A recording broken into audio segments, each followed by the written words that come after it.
টাঙ্গাইলে রংপুরগামী আল ইমরান পরিবহনে চলন্ত বাসে ডাকাতি, নারী যাত্রীদের শ্লীলতাহানির অভিযোগ।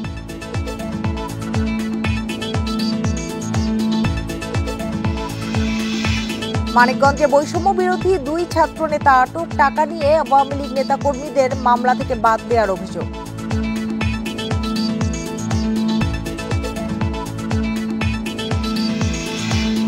কুয়েটে অচলাবস্থায় বিপাকে ১৯ ব্যাচের ১,০০০ শিক্ষার্থী, ৫.৫ বছরেও শেষ হয়নি স্নাতক ডিগ্রি।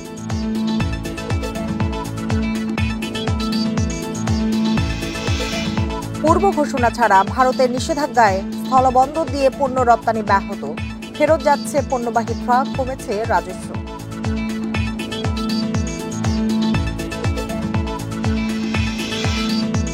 আগামী ৩ মাসের মধ্যে বাংলাদেশ শিপিং কর্পোরেশনে যুক্ত হচ্ছে দুটি বড় জাহাজ, ইতিবাচক হিসেবে দেখছেন ব্যবসায়ীরা।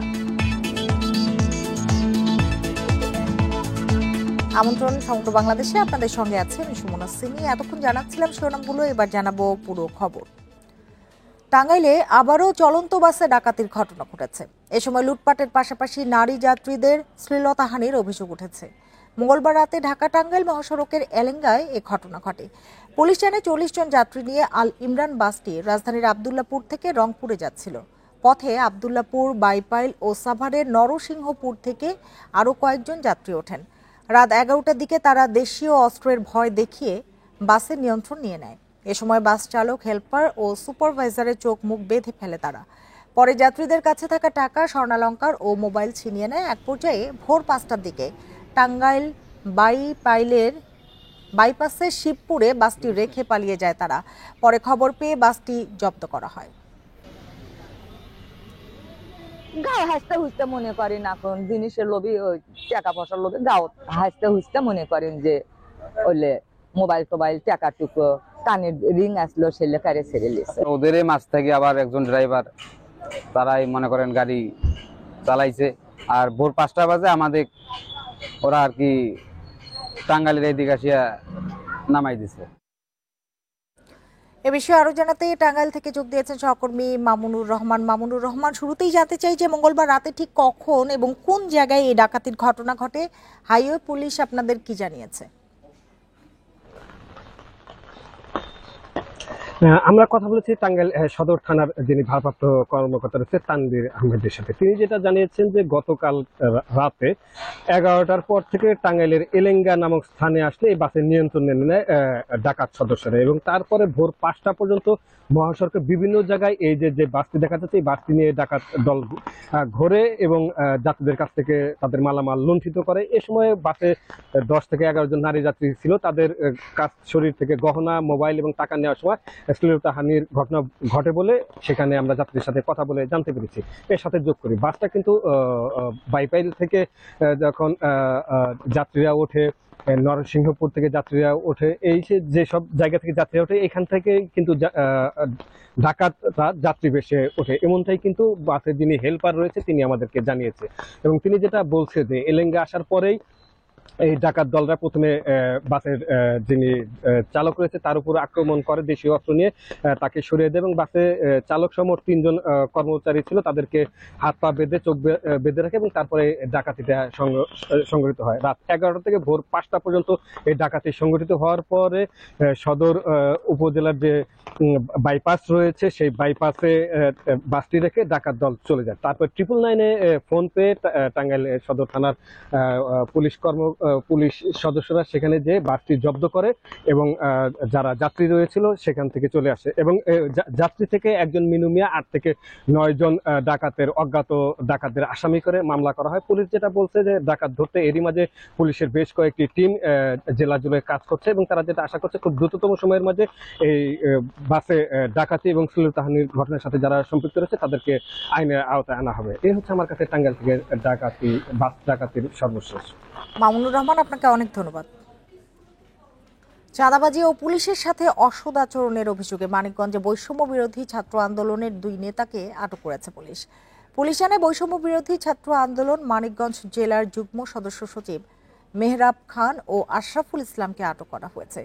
তাদের বিরুদ্ধে পলাতক আওয়ামী লীগ নেতাকর্মীদের বিভিন্ন জনের বিরুদ্ধে মামলার পর অব্যাহতি দেওয়ার কথা বলে চাঁদাবাজির অভিযোগ রয়েছে। পাশাপাশি পুলিশের সাথে অসদাচরণ এবং মানিকগঞ্জ নিউজ নামের একটি ফেক আইডির সঙ্গে তাদের জড়িত থাকার অভিযোগ রয়েছে।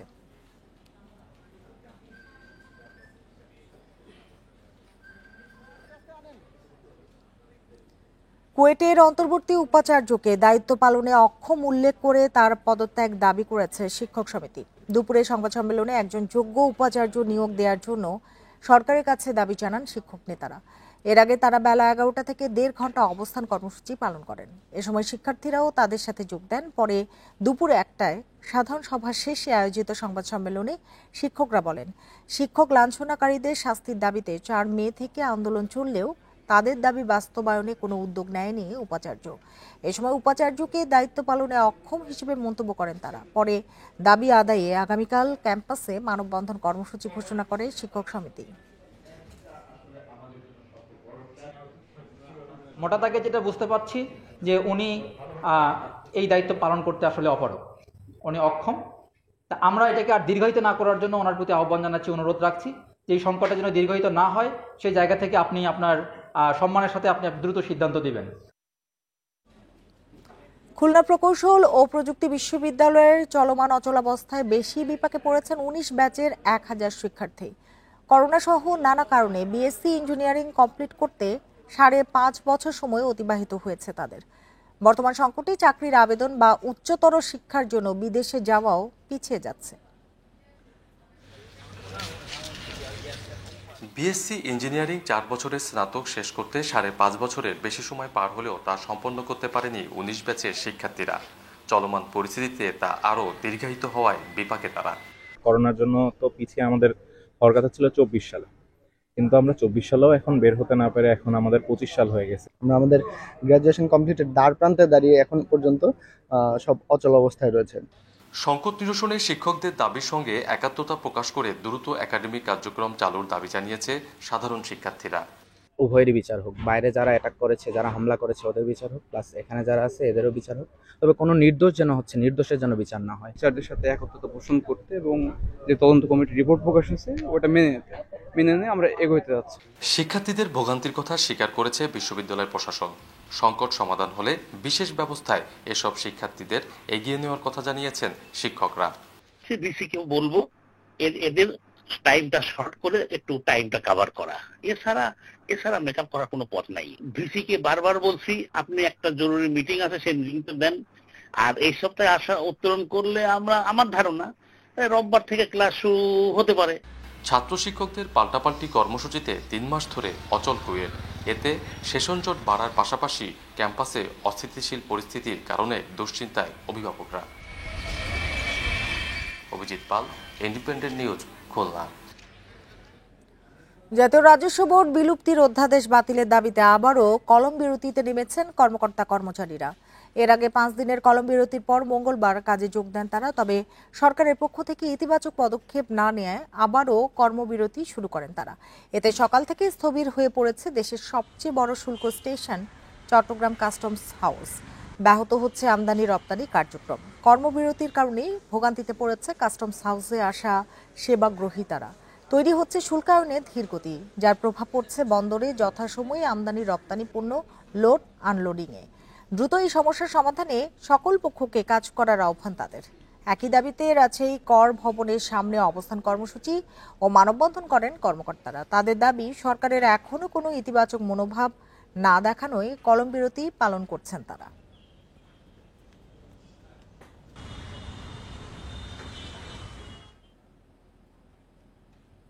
গাজীপুরের শ্রীপুরে নিজ বাড়ি থেকে এক নারীর মরদেহ উদ্ধার করেছে পুলিশ। ঘটনার পর থেকে পলাতক রয়েছেন নিহতের স্বামী।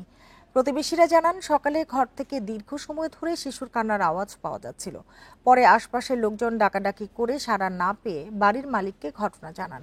পরে দরজা খুলে আকলিমার মরদেহ দেখে পুলিশে খবর দেওয়া হয়।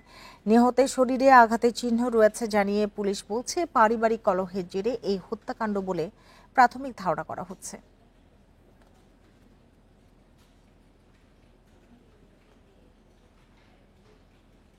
স্থলবন্দর দিয়ে পণ্য আমদানিতে ভারতের নিষেধাজ্ঞায় ব্যাহত হচ্ছে সীমান্ত বাণিজ্য। গার্মেন্টস পণ্য সহ নিষেধাজ্ঞার আওতায় থাকা বিভিন্ন পণ্যবাহী ট্রাক ফেরত যাচ্ছে স্থলবন্দর থেকে। সড়কপথে পণ্য পাঠাতে না পেরে বিপাকে ব্যবসায়ীরা। নৌ ও আকাশপথে পণ্য রপ্তানিতে খরচ ও সময় দুটোই বাড়বে, তাই আগের এলসি করা পণ্য রপ্তানিতে নিষেধাজ্ঞা শিথিল চান তারা। ভারতের সঙ্গে স্থলপথে বাণিজ্যের সবচেয়ে বড় বন্দর যশোরে বেনাপোল। তৈরি পোশাক, পাট ও পাটজাত পণ্য, সাবান, মাছ, কেমিক্যাল সহ বিভিন্ন পণ্য এই স্থলবন্দর দিয়ে রপ্তানি হয় ভারতে। চলতি অর্থবছরে রপ্তানির শীর্ষে ছিল গার্মেন্টস পণ্য। তবে গত 17 মে স্থলপথে গার্মেন্টস সহ বেশ কিছু পণ্য আমদানিতে নিষেধাজ্ঞা দেয় ভারত। এর জেরে বেনাপোল বন্দর থেকে ফেরত গেছে শতাধিক পণ্যবাহী ট্রাক। এই পণ্য যদি সমুদ্রপথে ও বিমানবন্দর দিয়ে রপ্তানি হয় তাহলে খরচ ও সময় 3-4 গুণ বৃদ্ধি পাবে। চাঁপাইনবাবগঞ্জের সোনা মসজিদ স্থলবন্দর দিয়েও তৈরি পোশাক পাঠানো হতো ভারতে। এই স্থলবন্দর দিয়ে গত 6 মাসে $56 লাখ তৈরি পোশাক রপ্তানি হয়েছে। আকস্মিক নিষেধাজ্ঞায় রপ্তানি বন্ধ হওয়ায় বিপাকে ব্যবসায়ীরা। সোনামুজি স্থলবন্দর এক্সপোর্ট না হলে আমরা এক্সপোর্টের দিক থেকে আমরা থাকবো, বঞ্চিত থাকবো। সিলেটের চাতলা, শেওলা, জকিগঞ্জ সহ কয়েকটি স্থলবন্দর দিয়ে প্রক্রিয়াজাত খাদ্যপণ্য, প্লাস্টিক সামগ্রী, ফলমূল রপ্তানি হয়ে থাকে ভারতে। ব্যবসায়ীরা বলছেন, নিষেধাজ্ঞার জেরে 7 সিস্টার্স সহ সিলেট সীমান্তবর্তী ভারতের বিভিন্ন এলাকায় পণ্যের দাম বাড়বে। আমদানিকারক রপ্তানিকারক যে ডলারেই নিবে সেই ডলারে কস্টিং করেই বিক্রি করবে, ক্ষতিগ্রস্ত হবে জনগণ। ভারতের নিষেধাজ্ঞার জেরে ব্রাহ্মণবাড়িয়ার আখাউড়া স্থলবন্দরে দৈনিক 40 লাখ টাকার পণ্য রপ্তানি কমেছে বলছেন ব্যবসায়ীরা। রপ্তানি 30 ভাগ কমায় স্থলবন্দরের রাজস্ব আদায়েও নেতিবাচক প্রভাব পড়ছে জানালেন কর্তৃপক্ষ।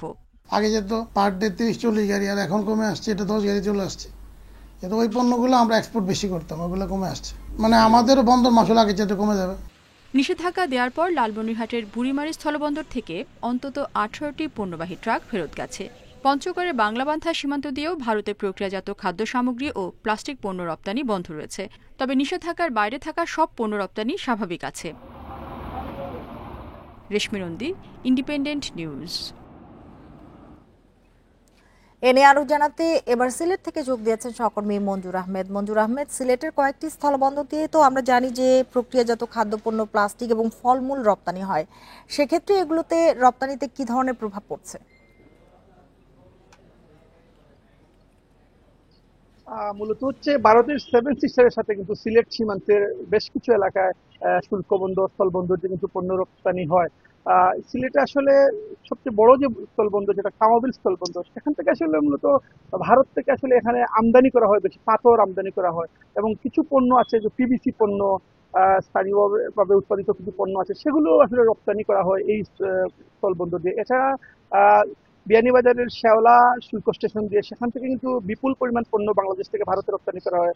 বিশেষ করে প্রক্রিয়াজাতকরণ খাদ্য আছে, প্রাণ আরএফএল এর বিভিন্ন পণ্য আছে যেগুলো ভারতে খুবই জনপ্রিয়, এবং এই পণ্যগুলো এখন আসলে এই যে নিষেধাজ্ঞার কারণে রপ্তানি করা যাচ্ছে না। এখানকার স্থানীয় রপ্তানিকারকরা যেটা আমাদের বলছেন যে ভারতের নিষেধাজ্ঞার কারণে এই যে সমস্যা বা অচলাবস্থা তৈরি হয়েছে রপ্তানিতে, এটা কিন্তু যে হারে বাংলাদেশ কিন্তু রাজস্ব হারাচ্ছে, পাশাপাশি ভারতে যেখানে 7 সিস্টার কিন্তু আপনি জানেন অনেকটা দুর্গম, ভারতের কেন্দ্রীয় যে অঞ্চলগুলো আছে এর সাথে, মূলত হচ্ছে এই অঞ্চলগুলো থেকে বাংলাদেশের সাথে বাণিজ্যের ফলে কিন্তু তারা ভারতের 7 সিস্টারে যারা বসবাসকারী আছেন, বাসিন্দারা আছেন, তারা কম মূল্যে কিন্তু পণ্যগুলো কিনতে পারেন।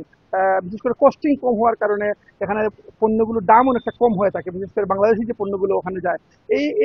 এই রপ্তানি কার্যক্রম বন্ধ থাকার কারণে কিন্তু ভারতের বাসিন্দারা, যারা স্থানীয় বাসিন্দারা কিন্তু অনেকটা পণ্যের দাম বাড়বে এমনটা মনে করছেন বাংলাদেশি ব্যবসায়ীরা। বাংলাদেশে যেটা ক্ষতি হচ্ছে, আপনি জানেন যে এখানে বেশ কয়েকটি শুল্ক স্টেশন আছে, এখান দিয়ে যে রপ্তানি কার্যক্রমগুলো চলতো, প্রতিদিন অন্তত প্রায় $2 লাখ বেশি পণ্য রপ্তানি হতো এই স্থলবন্দরগুলো দিয়ে। এখন আসলে যেহেতু ভারতের নিষেধাজ্ঞার কারণে রপ্তানি বন্ধ রয়েছে, এ কারণে স্থানীয় ব্যবসায়ীরা যেভাবে ক্ষতিগ্রস্ত হচ্ছেন, সরকারও কিন্তু রাজস্ব হারাচ্ছে। এই বিষয়টা আসলে এখানকার ব্যবসায়ী যারা বলছেন, তারা বলছেন যে এই বিষয়টা সরকারের উদ্যম হল এবং ভারতের সাথে আলোচনা করে এই বিষয়টা সমাধান করলে কিন্তু দেশের পণ্য রপ্তানির যে সমস্যা সংকট তৈরি হচ্ছে, এই সংকটটা যেমনি সমাধান হবে, পাশাপাশি দুই দেশের যে বাণিজ্যিক সম্পর্ক সেটাও কিন্তু অটুট থাকবে। তো এই মুহূর্তে আসলে আমার সিলেটের কাস্টমস কর্মকর্তা যেটা আমাদের বলছেন যে প্রভাবটা পড়েছে, এটা কিন্তু বড় একটা প্রভাব আসলে ধীরে ধীরে পড়বে, কারণ এই মুহূর্তে যেহেতু কয়েকদিন হলো এই নিষেধাজ্ঞার কারণে পণ্য রপ্তানি হচ্ছে না। এটা যদি কন্টিনিউ চলতে থাকে তাহলে বড় একটা ক্ষতির সম্ভাবনা আছে, এবং কি পরিমাণ প্রভাব পড়বে তারা আরো কিছুদিন পরেই তারা সেটা অ্যাসেস করতে পারবেন, এমনটা তারা আমাদের জানিয়েছেন। ভারতের আমদানির নিষেধাজ্ঞা নিয়ে জানাচ্ছিলেন সহকর্মী মঞ্জুর আহমেদ। আগামী 3 মাসের মধ্যে বাংলাদেশ শিপিং কর্পোরেশন বিএসসির বহরে যুক্ত হচ্ছে 2টি খোলা পণ্যবাহী বড় জাহাজ। প্রতিষ্ঠার পর এবারই প্রথম সংস্থাটি নিজস্ব অর্থায়নে এসব জাহাজ কিনছে। এতে শিপিং কর্পোরেশনের বহরে জাহাজের সংখ্যা বেড়ে দাঁড়াবে 7টি, যা রাষ্ট্রীয় এই সংস্থাকে লাভের দিকে নিয়ে যাওয়ার পাশাপাশি বিদেশি মুদ্রার সাশ্রয়ের কথাও বলছে বিশিষ্টজনরা। গত অক্টোবরে 4 দিনের ব্যবধানে বিস্ফোরণ ও আগুনে পুড়ে নষ্ট হয় বাংলাদেশ শিপিং কর্পোরেশনের 2টি জাহাজ, বাংলার সৌরভ ও বাংলার জ্যোতি। এই অবস্থায় দ্রুত জাহাজের সংখ্যা বাড়াতে উদ্যোগ নেয় সংস্থাটি।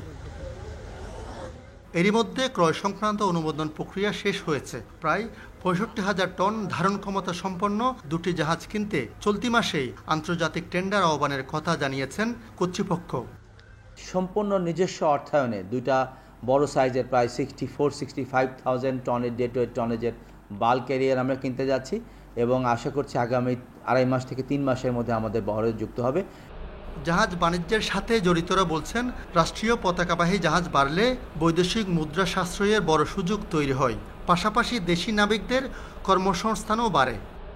আমরা যে জাহাজগুলো বাইরের দেশ থেকে হায়ার করছি, চার্টার করছি, তাতে করে কিন্তু আমাদের পণ্যটার জন্য ওই জাহাজগুলোর জন্য কিন্তু আমাদের ডলারে তার ভাড়া এবং বা মূল্য পরিশোধ করতে হচ্ছে।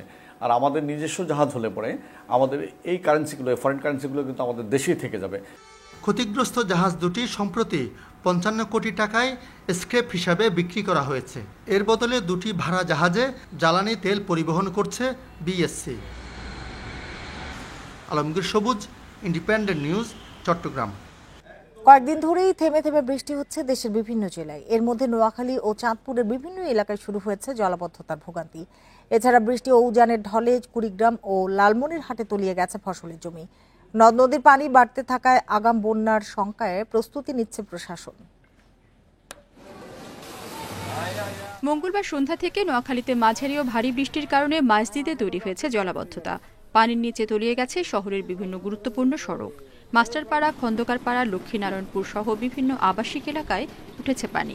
ড্রেনেজ ব্যবস্থা সুব্যবস্থা না থাকার কারণে একটু বৃষ্টিপাত হইলেই আপনি দেখেন না চতুর্দিক থেকে পানি উঠে যায়। মিজিবাই রোড, আলফারুক স্কুল রোড, এমন পাবলিক কলেজ রোড, এই রোডগুলোতে খুবই পানি চলে আসতে আমার একদম খুবই কষ্ট করে। থেমে থেমে বৃষ্টিতে চাঁদপুরে হাজীগঞ্জ বাজারেও জমেছে পানি। ড্রেনেজ ব্যবস্থা না থাকায় জলজটে বেড়েছে দুর্ভোগ। রংপুরে 3 দিন ধরে বৃষ্টিতে নগরীর বাবুখা, মাস্টারপাড়ার বাসিন্দাদের পড়তে হচ্ছে ভোগান্তিতে। লক্ষ্মীপুরে টানা বৃষ্টির কারণে বিপাকে দিনমজুর ও খেটে খাওয়া মানুষ। লালমনিরহাটে ভারী বৃষ্টিতে জেলার নিম্নাঞ্চল ডুবে বেড়েছে দুর্ভোগ। অনেক এলাকায় বোরো ধান তলিয়ে গেছে। কুড়িগ্রামে টানা বৃষ্টিতে তিস্তা, ধরলা, দুধকুমার, ব্রহ্মপুত্র সহ 16 নদ নদীর পানি বেড়েছে। তলিয়ে গেছে 9 উপজেলার 4 শতাধিক হেক্টর জমির বোরো ও বাদাম সহ অন্যান্য ফসল। ছোটখাটো খাল, নদ নদী আছে, এগুলো ভরে গেছে এবং আমাদের ধানের যে ক্ষেতগুলো আছে এগুলো অনেকটাই ডুবে গেছে। বৃষ্টিপাতের নামা জমি সংবর্ণ তলে গেছে, কিন্তু ধান কাটতে পারেনি মানুষ। আরও সম্ভব আছে বড় বন্যা হওয়া। নিম্নাঞ্চলে জলাবদ্ধতা সৃষ্টি হয় এবং এর ফলে আমাদের বোরো ধান, চীনাবাদাম, পাট, সবজি এবং ভুট্টা নিমজ্জিত হয়। অন্যান্য ফসলের কোনো ক্ষতি না হলেও আমাদের বাদাম চাষিরা ক্ষতিগ্রস্ত হয়েছে। বৃষ্টি ও পাহাড়ি ঢলে বেড়েছে সুনামগঞ্জে সুরমা, কুশিয়ারা, ধূপজান, চলতি সহ সব নদ নদীর পানি। তবে জেলার হাওরগুলোতে এখনই বন্যার শঙ্কা নেই বলছে পানি উন্নয়ন বোর্ড। রেশমি নন্দী, ইন্ডিপেন্ডেন্ট নিউজ। এ বিষয়ে আরো জানাতে এবার নোয়াখালী থেকে যোগ দিয়েছেন সহকর্মী আবু নাসের। আবু নাসের, একটু জানতে চাই, কাল রাত থেকে তো নোয়াখালীতে বৃষ্টি হচ্ছে, আজকে আবহাওয়া কেমন আর কোন কোন এলাকায় জলাবদ্ধতা তৈরি হয়েছে?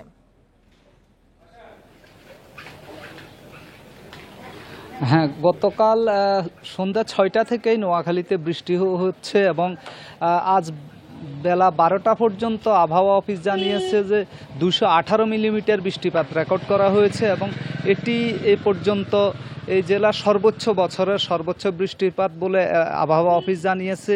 আমি যদি দেখাই, এখানে এই একটি আবাসিক এলাকা, এটিও শহরের একেবারে মধুসূদনপুর এলাকা বলা হয়, গুরুত্বপূর্ণ এলাকা। এখানে দেখাই যাচ্ছে একেবারে বাড়িঘরের মধ্যে পানি প্রবেশ করেছে এবং ভেতরের দিকে আরও খারাপ অবস্থায়। এর আশপাশে যত বাড়িঘর রয়েছে প্রায় সবগুলোতেই পানি প্রবেশ করেছে। পাশাপাশি সরকারি বেসরকারি অফিস আদালত শিক্ষা প্রতিষ্ঠানেও পানি প্রবেশ করেছে। দোকানপাটে অসংখ্য দোকানপাট কালকে রাতেই জলমগ্ন হয়ে গেছে। দোকানপাটের মালামাল নষ্ট হয়ে গেছে বলে স্থানীয় যে ব্যবসায়ীরা তারা জানিয়েছেন, তারা অপূরণীয় ক্ষতির মুখে পড়েছেন বলে জানিয়েছেন। এবং শহরের গুরুত্বপূর্ণ অসংখ্য সড়ক যেগুলো অফিস আদালতে যাওয়ার জন্য এবং শিক্ষা প্রতিষ্ঠানে যাওয়ার জন্য ব্যবহার করা হয়ে থাকে, প্রায় সবগুলো সড়কেই পানির নিচে তলিয়ে আছে। এই দুর্ভোগের জন্য স্থানীয় বাসিন্দারা বলছেন যে এখানে আসলে দীর্ঘদিন থেকে যে ড্রেনেজ ব্যবস্থার বিপর্যয় ঘটেছে এবং যে এখানে যে খাল রয়েছে পানি নিষ্কাশনের জন্য, খালটি দখল হয়ে গেছে এবং এই কারণেই দিনের পর দিন খাল দখল এবং ড্রেনের মুখে ময়লা আবর্জনা জমে ড্রেন ভরাট হয়ে যাওয়ার কারণে আসলে এই দুর্বিষহ দুর্বিপাকে পড়েছে পৌরবাসী। এবং এই পরিস্থিতি থেকে উত্তরণের জন্য স্থানীয় বাসিন্দাদের মত হচ্ছে যে অনতিবিলম্বে যদি এই ড্রেনগুলোকে পরিষ্কার না করা হয় এবং খালের মুখগুলোকে যদি পরিষ্কার না করা হয়, বিশেষ করে খালে যেখানে যেখানে দখল হয়ে আছে, স্থায়ী স্থাপনা তৈরি করে দখল করে রেখেছে, ওই দখলমুক্ত করে খালকে যদি সংস্কার না করা হয় বর্ষার আগে, তাহলে গত বছর আগস্ট থেকে 3 মাস ব্যাপী স্মরণকালের ভয়াবহ বন্যা এবং জলাবদ্ধতা প্রত্যক্ষ করেছে এই নোয়াখালী পৌরবাসী। এবারও সেই পরিস্থিতির মুখোমুখি হবে বলে স্থানীয় বাসিন্দারা আশঙ্কা করছেন। এই বিষয়ে অনতিবিলম্বে স্থানীয় জেলা প্রশাসন, নোয়াখালী পৌরসভা সহ সংশ্লিষ্ট বিভাগকে কার্যকর পদক্ষেপ গ্রহণের জন্য স্থানীয় বাসিন্দারা বারবার দাবি জানাচ্ছেন। এবং আবু নাসের, আপনাকে অনেক ধন্যবাদ আমাদের সাথে যোগ দেবার জন্য। সিরাজগঞ্জের চৌহালিতে খামারিকে শ্বাসরোধে হত্যার পর গরু ডাকাতির ঘটনা ঘটেছে। মঙ্গলবার রাতে উপজেলার কাউলিয়াচরে এ ঘটনা ঘটে। পুলিশ জানায় চাষাবাদ ও গরু পালনের উদ্দেশ্যে নাতি খলিলকে সঙ্গে নিয়ে কাউলিয়াচরে অস্থায়ী ঘর তৈরি করে বসবাস করছিলেন তারা মিয়া। রাতে ডাকাত দল তাদের উপর হামলা চালায়। এ সময় নাতিকে বস্তায় ভরে তারা মিয়াকে শ্বাসরোধ করে হত্যা করে ডাকাতরা। পরে 3টি গরু নৌকায় করে নিয়ে তারা পালিয়ে যায়। এই ঘটনায় আইনগত ব্যবস্থা নেওয়া হয়েছে। শেরপুরের ঝিনাইগাতিতে বন্য হাতির আক্রমণে 2 জনের মৃত্যু হয়েছে। রাতে উপজেলার গান্ধীগাঁও গ্রামে এ ঘটনা ঘটে। প্রত্যক্ষদর্শীরা জানান রাত 9টার দিকে লোকালয়ে চলে আসে বন্য হাতি। এ সময়ে ঢাকঢোল পিটিয়ে ও আগুন জ্বালিয়ে হাতি তাড়ানোর সময় পায়ে পিষ্ট হয়ে মারা যান আজিজুর রহমান। অন্যদিকে রাত 10:30টার দিকে বাড়ি ফেরার পথে বন্য হাতির মুখে পড়েন স্থানীয় 4 ব্যক্তি। এ সময় অন্যরা দৌড়ে বাঁচতে পারলেও মারা যান এফিলিস হাগিদক। গত কয়েকদিন ধরে বন্য হাতির দল গজনি ও আশপাশের এলাকায় বোরো ধান, কাঁঠাল ও লিচুর বাগান সহ বিভিন্ন স্থানে হানা দিচ্ছে। এ ঘটনায় এলাকা জুড়ে আতঙ্ক বিরাজ করছে।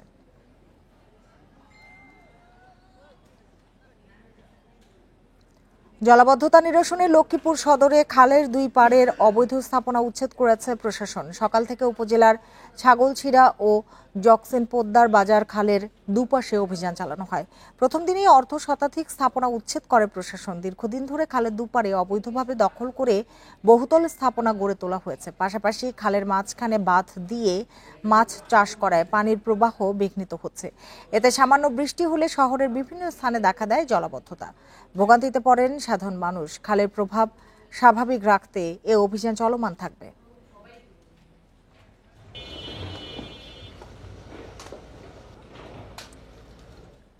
ঝালকাঠি সদরের কেওড়া ইউনিয়নের প্রধান সড়ক সংস্কারের দাবিতে মানববন্ধন করেছে এলাকাবাসী। দুপুরে উপজেলা সারেঙ্গল এলাকায় কর্মসূচি পালন করা হয়। মানববন্ধনে অংশ নেন ইউনিয়নের সর্বস্তরের মানুষ। তাদের অভিযোগ, দীর্ঘ 1 যুগ আগে রাস্তাটি নির্মাণ করা হলেও কোনো সংস্কার করা হয়নি। এতে রাস্তাটির বেহাল হওয়ায় ভোগান্তিতে পড়েছেন কয়েক হাজার মানুষ। এছাড়াও সড়কটিতে রয়েছে বেশ কয়েকটি পুরনো ও ঝুঁকিপূর্ণ কালভার্ট। পুলিশ বক্স থেকে সারেঙ্গল বাজার পর্যন্ত প্রায় 4 কিলোমিটার রাস্তাটি সংস্কারের দাবি তাদের।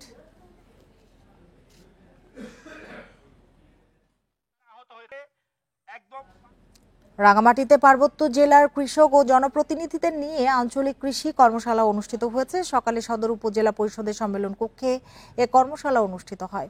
উচ্চ ফলন সহ নিরাপদ খাদ্য উৎপাদনে কৃষকের করণীয় বিষয়ে বক্তারা বলেন, পাহাড়ের কৃষিতে লাভজনক এবং নিরাপদ খাদ্য উৎপাদন করতে হলে কৃষি প্রযুক্তিকে কাজে লাগাতে হবে। সেই সাথে পাহাড়ের প্রেক্ষাপটে কৃষকদের কৃষির সর্বশেষ প্রযুক্তি সম্পর্কে ধারণা রাখতে হবে। তা না হলে কৃষকরা আশানুরূপ ফলন পাবেন না।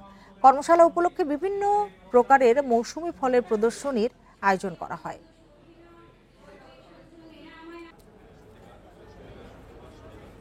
নীলফামারীতে খেলতে গিয়ে পুকুরে ডুবে 2 শিশুর মৃত্যু হয়েছে। মঙ্গলবার বিকেলে সদর উপজেলার বাড়াইপাড়া গ্রামে এ ঘটনা ঘটে। স্থানীয়রা জানান, শিশু নিয়াজ ও রিফাত বাড়ির পাশে পুকুর পাড়ে খেলতে যায়। দীর্ঘ সময় পর বাড়ি ফিরে না আসায় খোঁজাখুঁজি শুরু করে পরিবার। পরে পুকুরে তল্লাশি চালিয়ে 2 শিশুর মরদেহ উদ্ধার করা হয়। খবর পেয়ে ঘটনাস্থল পরিদর্শন করেছে পুলিশ। কুষ্টিয়ার কুমারখালীতে গাজী কালু চম্পাবতী মেলা বসানো নিয়ে জামায়াত বিএনপি নেতাকর্মীদের সংঘর্ষে 11 জন আহত হয়েছেন। মঙ্গলবার সন্ধ্যায় উপজেলার চাপাইগাছি বাজারে এ ঘটনা ঘটে। ভাঙচুর করা হয়েছে কয়েকটি দোকান। পুলিশ জানায়, গাজী কালু চম্পাবতী মেলায় অশ্লীল ও জুয়ার অভিযোগ তুলে মেলা বন্ধের দাবি জানায় জামায়াতের নেতাকর্মীরা, কিন্তু বিএনপি নেতাকর্মীরা মেলা বসানোর চেষ্টা করেন। এ নিয়ে উভয় পক্ষের মধ্যে উত্তেজনা তৈরি হয়। এক পর্যায়ে সংঘর্ষে জড়ায় তারা। এ সময় কয়েকটি দোকান ভাঙচুর করা হয়। পরে আহতদের উদ্ধার করে স্থানীয় হাসপাতালে চিকিৎসা দেওয়া হয়।